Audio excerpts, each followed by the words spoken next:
the pain of lost potential is about as equal and as devastating as loss of a loved one.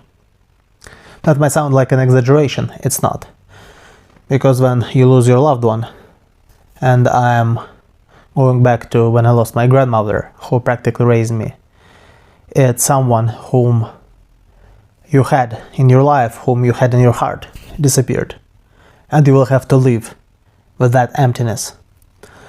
When you realize some windows are permanently closing, or rather closed for you, and you can never get back to it,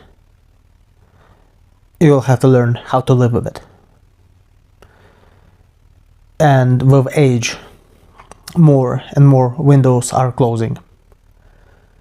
It's only devastating if it's something you really wanted to do, or thought about it, but never pulled the trigger. You know, the typical example would be, and I'm going from a point of view of male experience, I cannot relate to female, is the could have been man. You know the type.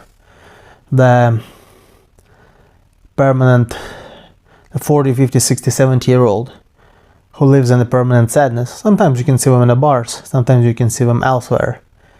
That's scary. That's scary, realizing what there is something you could have built, you could have created out of yourself. That's gone forever. There is nothing you can do about it.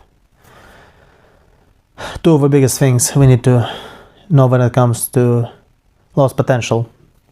First, we must not cope at all. We must accept reality.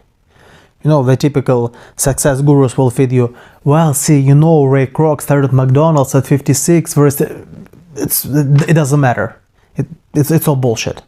It's all bullshit to make you feel better, to sell you stuff. It doesn't matter. It's irrelevant.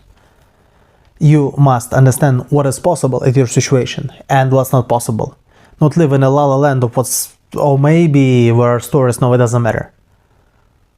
So, realizing those windows are closed, that's it. Closed and locked permanently. It's A. B. You also need to realize what were still open windows. Something you can still do. Despite previous mistakes, despite previous failures, despite age, there are still things you can do always. And while we realize this is closed, we must accept it. Then we also must realize there are things we still can do. And concentrate on those, so those potential things would not turn into a lost potential and another point of grief down the line.